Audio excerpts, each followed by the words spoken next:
Café Jeune Parkinson propose des activités pour rompre l'isolement, échanger et se soutenir tout simplement. Reportage Yann Fossurier, Marion Hugues. On va faire l'état des lieux. À 51 ans, Christophe Delbar vient de débuter une nouvelle activité de loueur de voiture.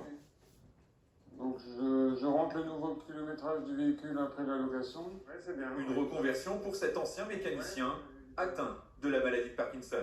Maintenant j'ai 6 véhicules qui me permettent d'en vivre au niveau des locations. Donc là, je suis sur le point de passer avec un statut d'auto-entrepreneur.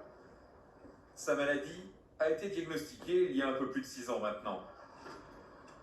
Le diagnostic a été fait en partie suite à des remarques de mes collègues de travail, justement. On mangeait ensemble le midi, et puis on s'apercevait que je tremblais en ramenant la fourchette à la bouche en mangeant.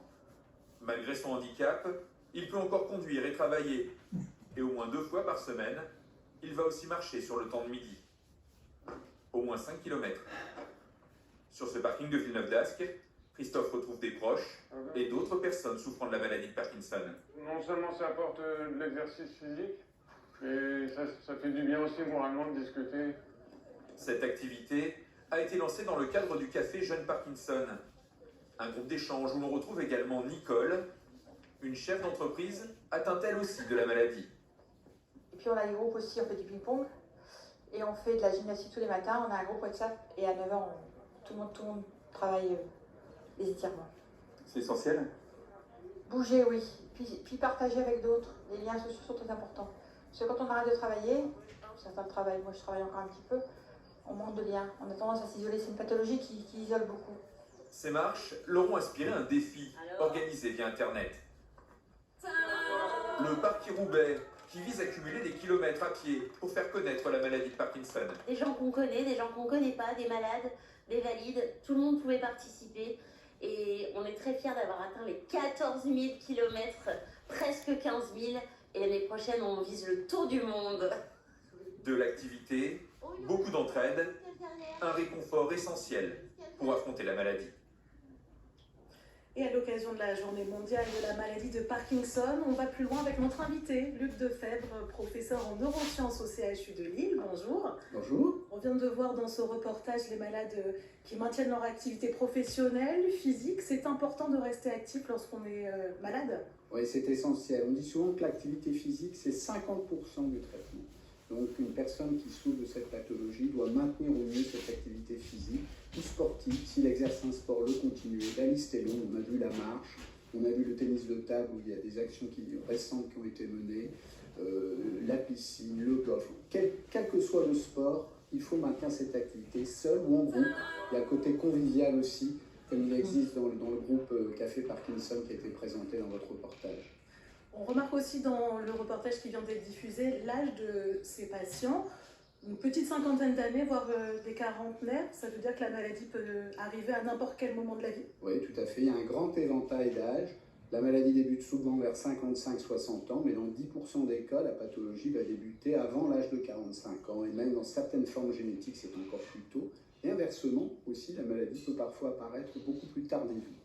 Et quels sont les signes avant-coureurs? À quoi doit-on être attentif? C'est principalement des signes moteurs, c'est un tremblement de repos, comme c'était mentionné dans le reportage, une certaine lenteur, mais il y a des signes aussi avant-coureurs qui montrent que la maladie peut évoluer depuis de nombreuses années, telles qu'une perte de l'odorat, aussi des épisodes de cauchemar. On va parler des traitements. Où en est-on de la recherche?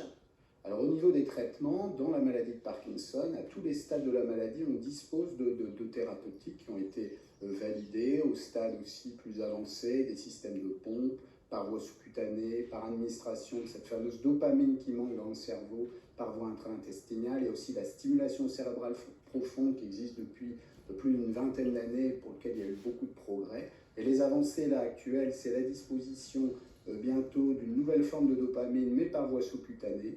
On teste aussi à Lille la dopamine, mais par voie intraventriculaire. Et les perspectives également, ce sont des essais qui ont débuté en France et aussi à Lille, de tester des molécules qui vont s'opposer au processus dégénératif qui entraîne la mort des cellules dopaminergiques. Et ça, c'est une avancée essentielle. En quelques mots, ça veut dire qu'à Lille, on est un peu en avance sur la recherche? Alors, je ne sais pas si on est en avance, mais en tout cas, on reste actif. Le centre expert d'Amiens, de Lille, un maillage territorial de soins aussi, avec des réseaux d'infirmières qui vont à domicile. On n'oublie pas aussi les Parkinsoniens plus âgés qui sont maintenant en EHPAD. On a des équipes mobiles qui vont également prendre en charge ces patients. Il y a les liens avec les associations de malades également qui sont essentiels. Et puis l'éducation thérapeutique pour les patients qui doivent être propres acteurs de leur pathologie aussi. Et là, il y a aussi beaucoup de développement dans notre région. Ce qui signifie des soins donc coordonnés, on l'aura compris. Merci beaucoup, Merci Luc Lefebvre, beaucoup d'avoir pour été votre avec nous invitation. ce midi. Et l'illusion était presque parfaite.